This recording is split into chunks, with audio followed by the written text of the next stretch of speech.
Hello students, welcome to अभिलक्ष्य academy. अभिलक्ष्य academy में आप सभी का स्वागत है। और आज हम देखने जा रहे हैं रीजनिंग का एक बहुत इंपॉर्टेंट टॉपिक जो कि है ब्लड रिलेशन।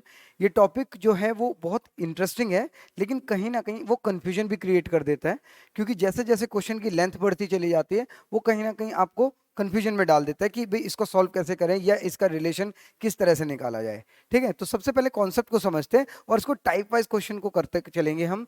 जैसे कि पहले सिंपल क्वेश्चंस होंगे, फिर आपके पॉइंटिंग फॉर्म होंगे, फिर आपके कोडेड रिलेशन होंगे, तो कहीं ना कहीं आपका ये चैप्टर पूरा कंप्लीट हो जाएगा। तो स्टार्ट करते हैं। देखो, कॉन्सेप्ट की अगर बात करें तो हर एक फैमिली में हर एक फैमिली में क्या होती है, जनरेशंस होती हैं, पीढ़ियां होती हैं। ठीक है, हर एक फैमिली में क्या होती है, जनरेशंस होती हैं, हिंदी में पीढ़ियां होती हैं। ठीक है, वो क्या होते हैं कि हो सकता है किसी फैमिली में दो तीन ही जनरेशन हो, किसी में ज्यादा जनरेशन हो, तो वो डिपेंड करता है। अभी के लिए मान के चलते हैं कि जनरेशन वन स्टार्ट कर लेते हैं ग्रैंडफादर और ग्रैंड मदर से।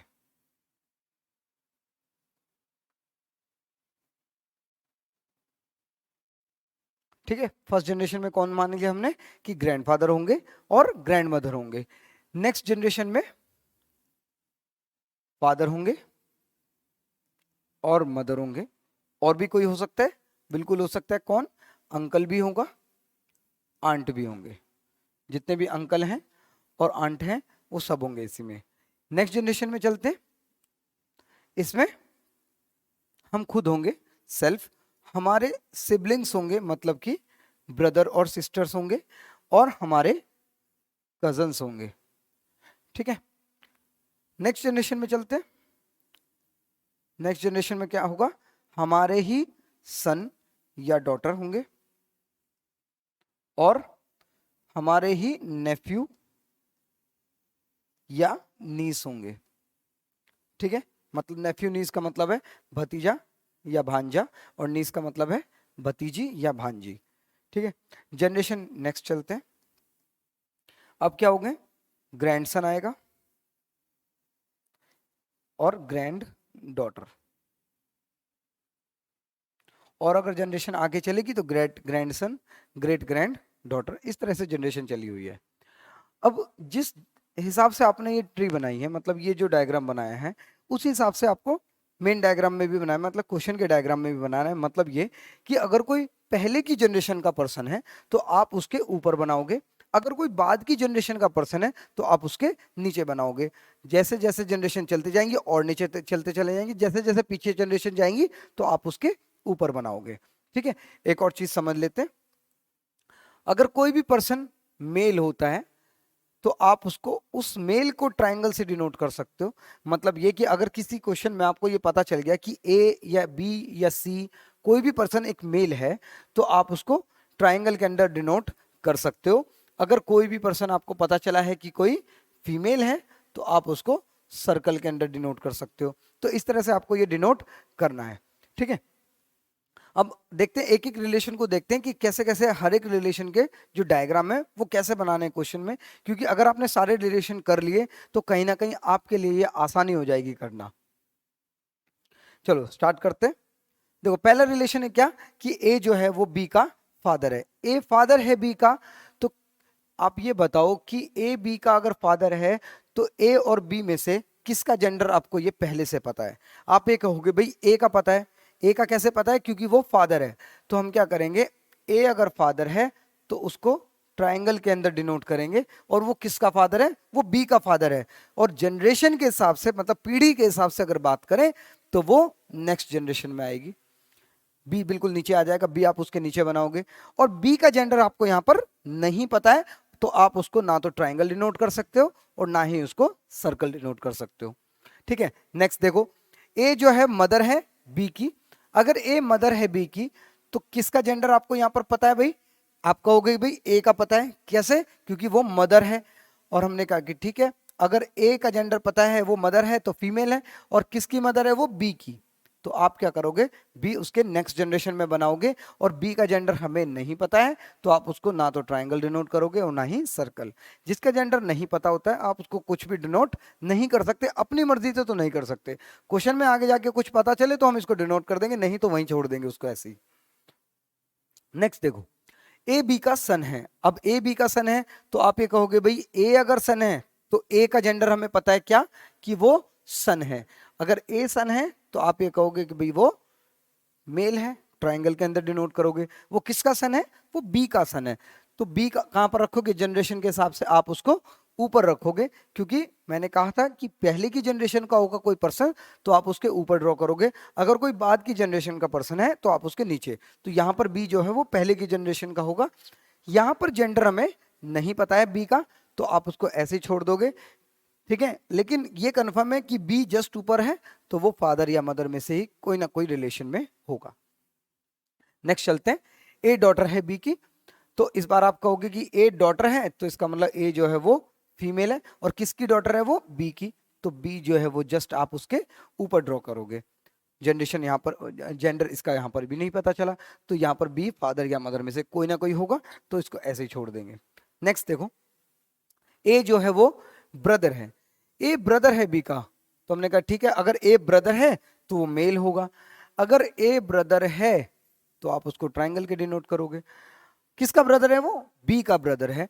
तो आप क्या करोगे, सेम जनरेशन का व्यक्ति है तो आप उसके लेफ्ट में या राइट में कहीं पर भी आप उसको ड्रॉ कर सकते हो, ठीक है। लेकिन बी का जेंडर यहां पर नहीं पता, तो बी उसका भाई भी हो सकता है और बी उसकी बहन भी हो सकती है।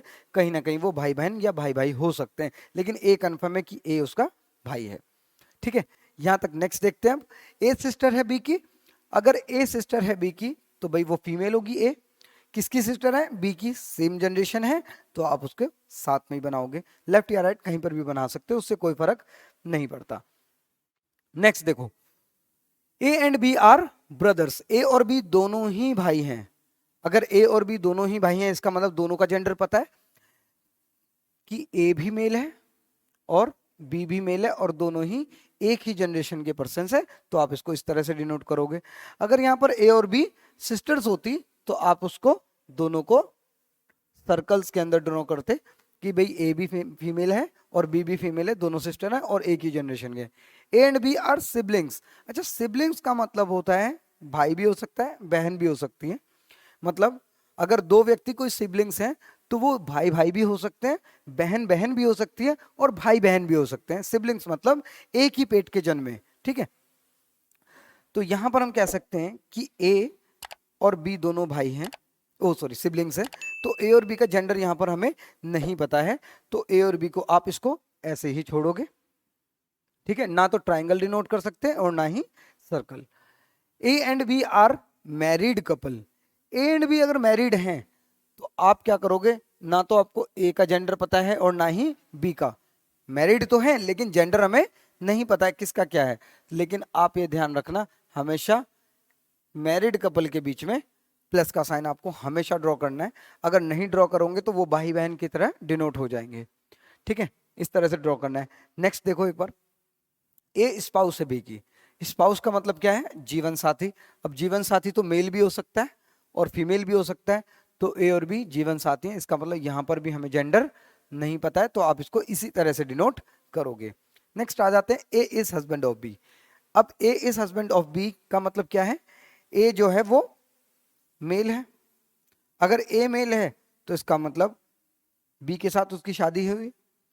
अब आप ये कहोगे कि बी का जेंडर नहीं पता, पता है क्यों, क्योंकि ए अगर मेल है तो बी को फीमेल होना ही पड़ेगा, ठीक है। एक लौता रिलेशन है ये। एक लौता रिलेशन ऐसा है हस्बैंड वाइफ का कि अगर एक पर्सन का जेंडर आपको पता चल जाता है तो दूसरे पर्सन का आपको जेंडर हमेशा पता चल जाएगा, ठीक है। इसमें कंफ्यूजन नहीं होनी चाहिए आपको। नेक्स्ट देखते हैं, एक ग्रैंडफादर है बी का। अगर एक ग्रैंडफादर है बी का तो ग्रैंडफादर तो दो दो हो सकते हैं। कैसे, एक तो दादा और एक नाना। मतलब दो रिलेशन कैसे हैं कि एक तो पैटर्नल है और एक मैटरनल है, तो इसको डिनोट कर सकते हैं। एक रिलेशन है पैटर्नल और एक रिलेशन है मैटरनल, ठीक है। अब पैटर्नल वाले को बोलते हैं क्या, दादा, और मैटरनल वाले को बोलते हैं नाना। ठीक है,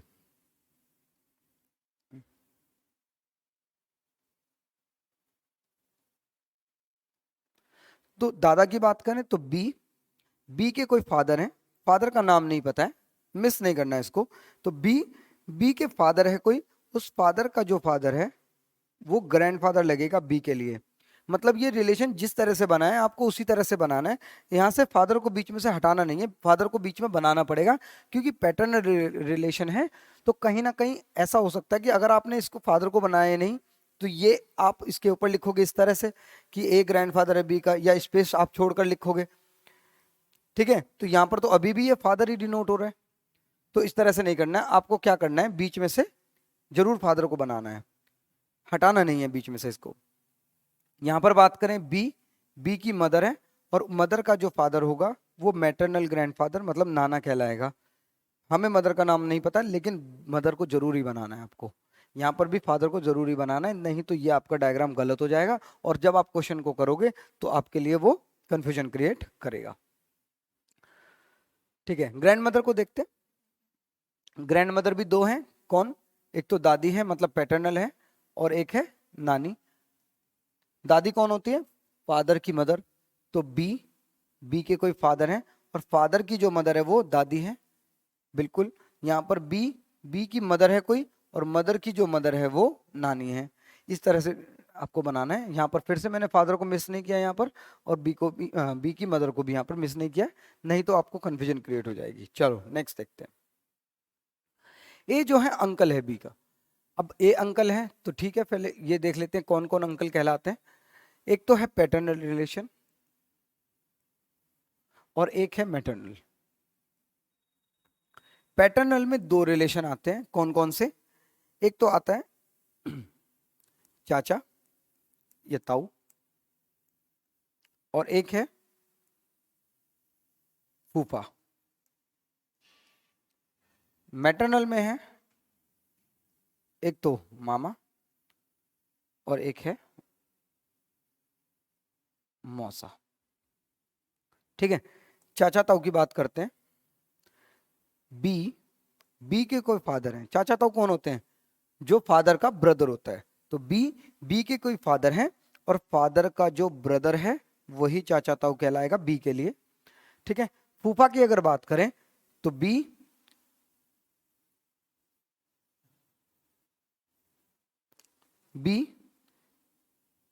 के कोई फादर हैं, फादर की जो बहन है वो बुआ है, और बुआ का जो हस्बैंड है वो फूफा है। ठीक है, इस तरह से इसको ड्रॉ करना है। मामा की अगर बात करें तो बी की मदर, और मदर का जो ब्रदर है वो मामा, मदर का भाई को क्या बोलते हैं, मामा बोलते हैं। मौसा की बात करें, मौसा कौन होता है, जो मदर की बहन होती है वो मौसी, मौसी का जो हस्बैंड है। तो बी की मदर है, मदर की बहन मौसी, और मौसी का जो हस्बैंड है वो उसको मौसा कहलाया जाएगा। ठीक है, तो इस तरह से इसको आपको डिनोट करना है। मतलब जो रिलेशन जैसे बना है उसको वैसे ही लेके जाना है, बीच में से पर्सन्स को मिस नहीं करना है यहाँ पर। चलो next, A aunt of B. Aunt कौन होंगी, जो अभी अंकल हमने बनाए यहाँ पर उन्हीं की वाइफ। तो पैटर्नल और मैटरनल। पैटर्नल की बात करें तो पैटर्नल में फिर से इन्हीं की वाइफ चाची या ताई, और ये है बुआ, और यहां पर है मामी, और ये है मौसी। ठीक है, अगर चाची ताई की बात करें तो बी के फादर, फादर का ब्रदर चाचा ताऊ, और उन्हीं की वाइफ चाची ताई, मतलब ए जो है यहाँ पर चाची ताई है। बुआ की बात करें, बुआ कौन है, जो फादर की बहन है। तो बी के फादर है कोई, नाम नहीं पता, उन्हीं की बहन बुआ लगेगी। मामी की अगर बात करें तो मामी कौन है, मामा की वाइफ। तो बी की मदर, और मदर का जो ब्रदर है वो मामा, और उन्हीं की वाइफ मामी। ठीक है, नेक्स्ट मौसी की अगर बात करें तो बी की मदर है, मदर की जो सिस्टर है वही मौसी लगेगी। तो आपको इसी तरह से ड्रॉ करना है और ये रिलेशन जैसे गए हैं बिल्कुल वहीं तक उसको ऐसे ही लेके जाना है, बीच में से पर्सन्स को मिस नहीं करना है। नेक्स्ट, ए जो है वो सन इन लॉ है बी का। ए अगर सन इन लॉ है बी का तो इसका मतलब क्या है, वो दामाद है। तो इसका मतलब दामाद कौन होता है, जो बेटी का हस्बैंड होता है वही दामाद कहला जाता है। इसका मतलब किसका दामाद है, ये बी का। तो बी की कोई बेटी है, यहां पर हमें नाम उसका नहीं गिवन है, और उसी बेटी का जो हस्बैंड है वो ए है, तो बी के लिए ये दामाद लगेगा। ठीक है, इसके नेक्स्ट देखते हैं। ए डॉटर इन लॉ है बी की, तो बी डॉटर इन लॉ कौन होते हैं, जो बेटे की वाइफ होती है, पुत्र की वाइफ होती है। ठीक है, तो बी का कोई बेटा है और बेटे की ही वाइफ जो है वो डॉटर इन लॉ है। इस तरह से आपको ये करना है। मतलब डायग्राम आप ठीक बनाओगे तो कहीं भी कंफ्यूजन आपको नहीं होने वाली है। नेक्स्ट देखते हैं, ए डॉटर इन लॉ है, सॉरी ब्रदर इन लॉ है बी का। ए ब्रदर इन लॉ किस किस को बोलते हैं, ब्रदर इन लॉ बोलते हैं, पहला रिलेशन है ब्रदर इन लॉ का साला, दूसरा है देवर या जेठ, और तीसरा रिलेशन है जीजा। ठीक है, साला की अगर बात करें तो साला कौन होता है, वो होता है वाइफ का ब्रदर। तो इसका मतलब बी का साला है, तो बी जो है बी की कोई वाइफ है। इसका मतलब बी क्या है, यहाँ पर मेल है। बी की कोई वाइफ है, वाइफ का ही जो ब्रदर है वो साला लगेगा। बी की कोई वाइफ है और वाइफ का जो ब्रदर है वो साला लगेगा। देवर या जेठ कौन होता है, जो हस्बैंड का ब्रदर होता है। ठीक है, तो यहां पर बी का कोई हस्बैंड है और हस्बैंड का ब्रदर जो है वो देवर या जेठ लगेगा। इसका मतलब यहां पर बी क्या है, फीमेल है। ठीक है, बी का कोई हस्बैंड है, नाम नहीं पता, उसी हस्बैंड का जो ब्रदर है वो देवर या जेठ लगेगा। और जीजा की अगर बात करें, जीजा कौन होता है, वो सिस्टर का हस्बैंड होता है। ठीक है, तो बी की कोई सिस्टर है, और यहां पर बी का जेंडर नहीं पता चलेगा क्योंकि यहां पर हस्बैंड वाइफ का कोई रिलेशन नहीं आया। तो बी की कोई सिस्टर है, उसी सिस्टर का जो हस्बैंड है वो जीजा कहलाएगा। ठीक है, इसको इसी तरह से ड्रॉ करने, कंफ्यूजन नहीं होगी आपको बिल्कुल भी। सिस्टर इन लॉ की बात करें, सिस्टर इन लॉ कौन कौन है, एक तो है भाई साली, एक है ननद, एक है भाभी।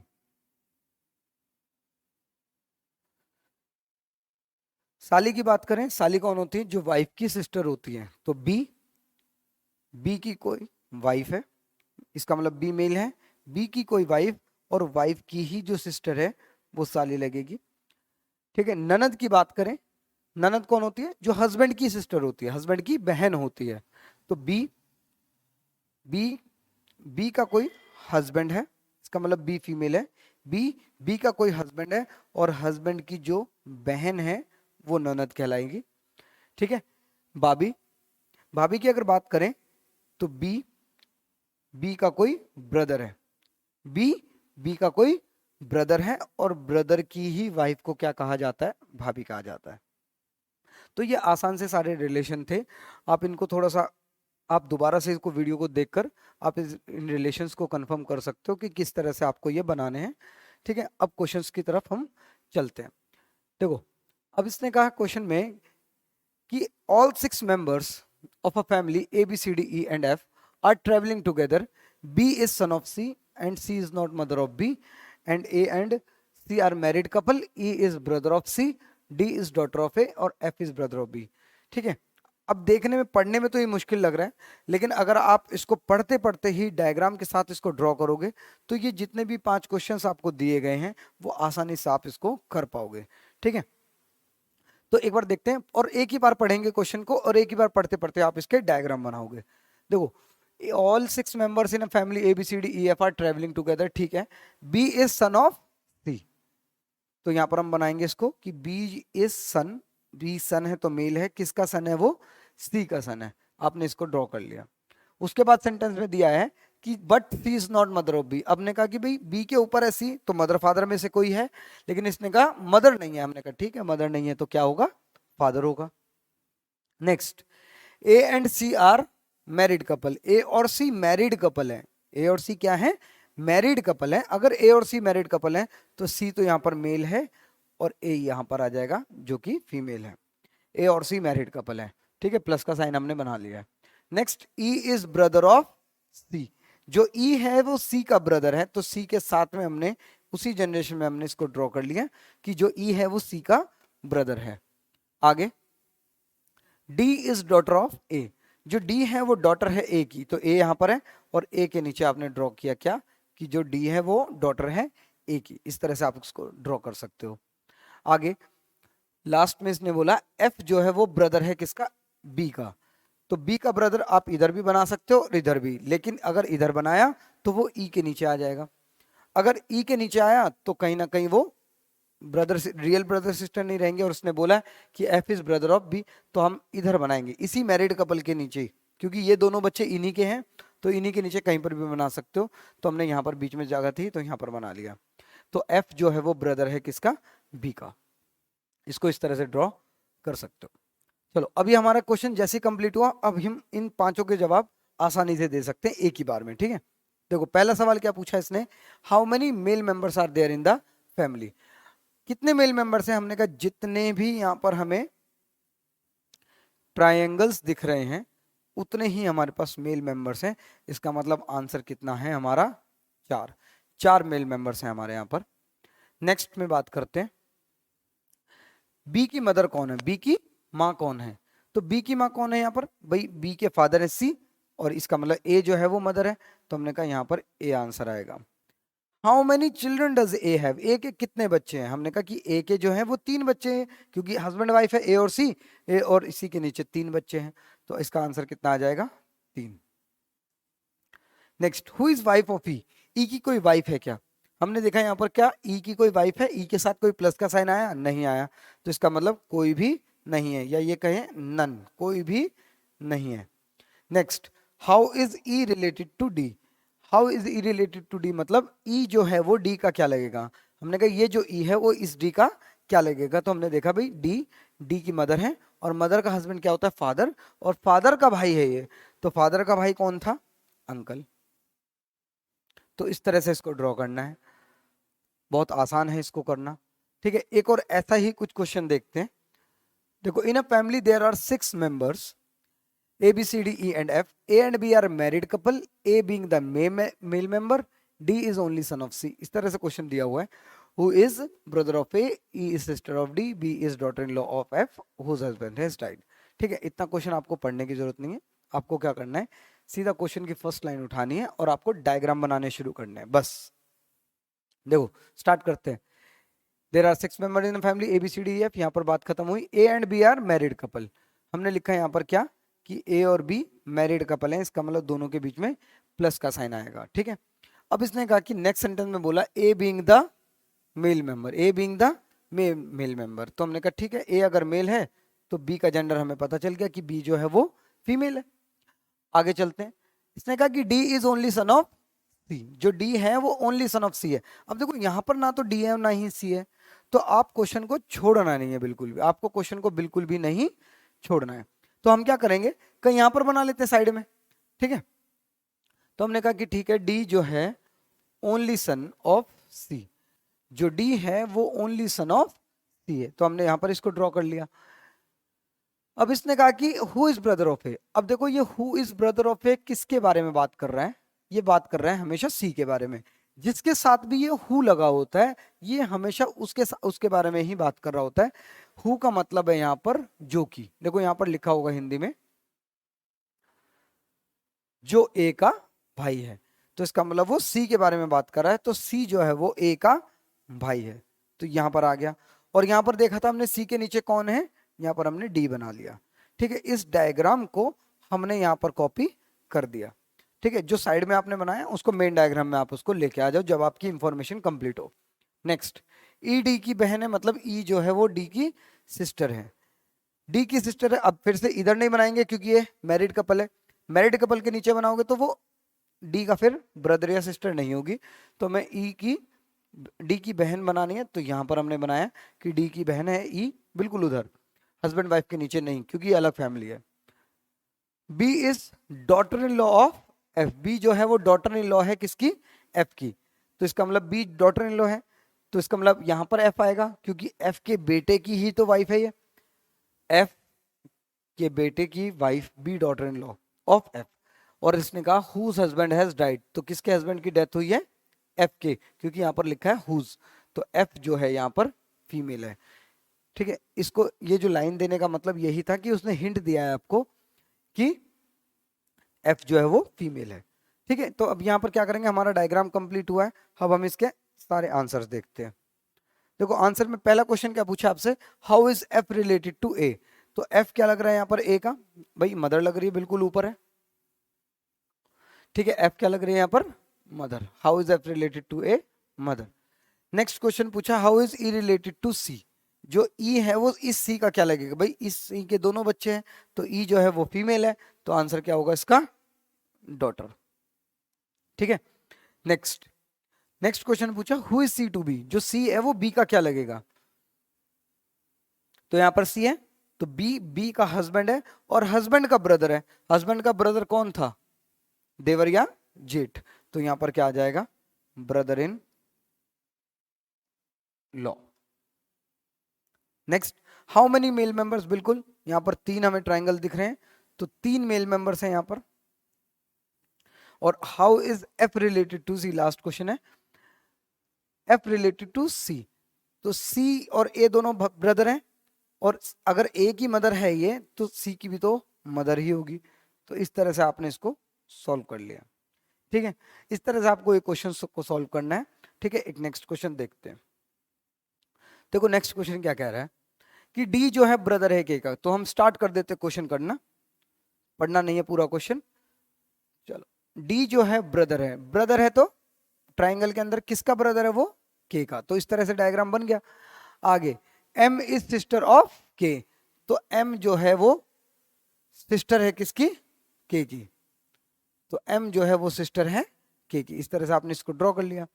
आगे पढ़ा क्या, आर जो है वो फादर है डी का, आर जो है वो फादर है डी का, तो यहां पर हमने बना दिया डी के ऊपर, इसका मतलब ये तीनों बच्चे इसी के हैं, आर फादर है डी का, और एस मदर है किसकी, एम की, एम की मदर है कौन, एस, अगर ये इसके फादर हैं, इनके फादर हैं, और ये इनकी मदर है, तो इसका मतलब ये दोनों क्या हो जाएंगे, हस्बैंड वाइफ हो जाएंगे। और आज इसने पूछ लिया क्वेश्चन क्या, कि हाउ इज के रिलेटेड टू आर, जो के है वो इस आर का क्या लगेगा। अब के का यहाँ पर जेंडर हमें नहीं पता है, और अगर हमें जेंडर नहीं पता है तो वो मेल भी हो सकता है और वो फीमेल भी हो सकता है। ठीक है, तो इसका मतलब हमारा सन आंसर नहीं हो सकता, क्योंकि केवल पुत्र हमें दिया हुआ नहीं हो सकता, डॉटर नहीं हो सकती। हाँ, अगर इस तरह का ऑप्शन है कि सन या डॉटर, तो हमारा भी तो यही है आंसर कि के का जेंडर नहीं पता, या तो वो सन होगा या डॉटर होगा, तो बिल्कुल ये सी आंसर आपका करेक्ट होगा। मतलब जब आपको कंफर्म ना होना जेंडर, तो आपको ये बिल्कुल नहीं मानना कि वो सन ही होगा, या ये आपको बिल्कुल नहीं मानना कि वो डॉटर होगी। ऐसा मत मान लेना कि ठीक है एक भाई है एक बहन है तो तीसरा भी भाई हो गया, नहीं, अपनी तरफ से कुछ एज्यूम नहीं कर सकते हो आप। अगर जेंडर आपको नहीं दिया है तो आप अपनी तरफ से एज्यूम नहीं करोगे बस। देखो ये कह रहा है A is brother of B, A is brother of B, तो इसका मतलब यहां पर क्या ये बोल सकते हैं कि ए ब्रदर है बी का, तो ट्राइंगल के अंदर आएगा। ठीक है, नेक्स्ट देखो जी ब्रदर है किसका, एच का, जो जी है ना ही, देखो ना तो यहाँ पर जी है ना ही एच है, तो आप इसको साइड में बना लो, जी जो है वो ब्रदर है किसका, एच का। ठीक है, आगे A is married to sister of G, A ने जिसके साथ शादी की वो किसकी सिस्टर है, जी की सिस्टर है। अब ये कंफर्म नहीं है कि एच ही ए सिस्टर है, यहां पर हमें नहीं पता है, और अपनी तरफ से भी एज्यूम नहीं करना है। नेक्स्ट इसने कहा कि क्यू जो है वो सन है किसका, ए का, क्यू जो है सन है ए का। Next B is son of K, जो बी है वो सन है किसका, के का, तो बी के ऊपर आपने के को पुट कर दिया। एच डॉटर है एम की, एच जो है वो डॉटर है एम की। ठीक है जी, तो एच जो है वो डॉटर है किसकी, एम की डॉटर है, यहां पर हमने इसको पुट कर दिया। Next M is wife of T, M जो है वाइफ है टी की, एम जो वाइफ है किसकी, टी की। ठीक है, इस तरह से आपने ड्रॉ कर लिया। अब इसको यहाँ पर पुट करते हैं। हो सकता है ये जो जी है, जी की सिस्टर है, वो एच ही हो। अपनी तरफ से नहीं मान सकते, लेकिन अभी के लिए मान के चलते हैं। अगर इससे कुछ आंसर गलत आता है या ऑप्शन में नहीं मिलता है तो फिर हम उसको चेंज कर लेंगे। ठीक है, जी की सिस्टर एच, और एच और एम के मदर फादर हैं एम और टी। ये हमारा डायग्राम पूरा कंप्लीट है। अब इसकी हमारी कोई जरूरत नहीं है, कंप्लीट हो गया डायग्राम। हमने सारी इंफॉर्मेशन मेन डायग्राम में पुट कर दी। ठीक है, अब देखो पहला क्वेश्चन इसने पूछा क्या, how is Q related to जी।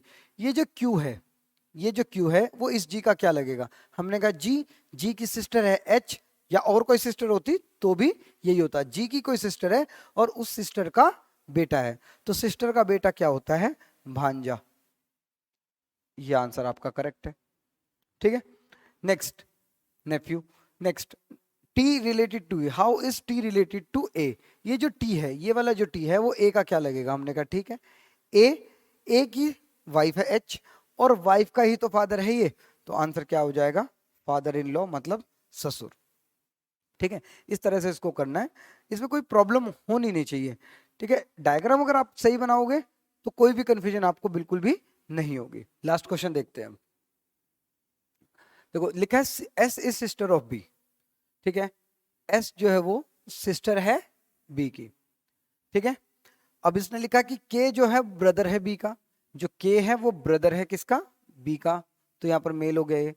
के सन है एल का, के जो है सन है किसका, एल का, तो एल ऊपर आ जाएगा प्रीवियस जनरेशन में।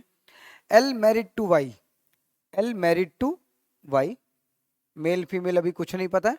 Y is daughter of J, Y जो है डॉटर है किसकी, जे की, तो यहां पर हमने इसको ड्रॉ कर लिया।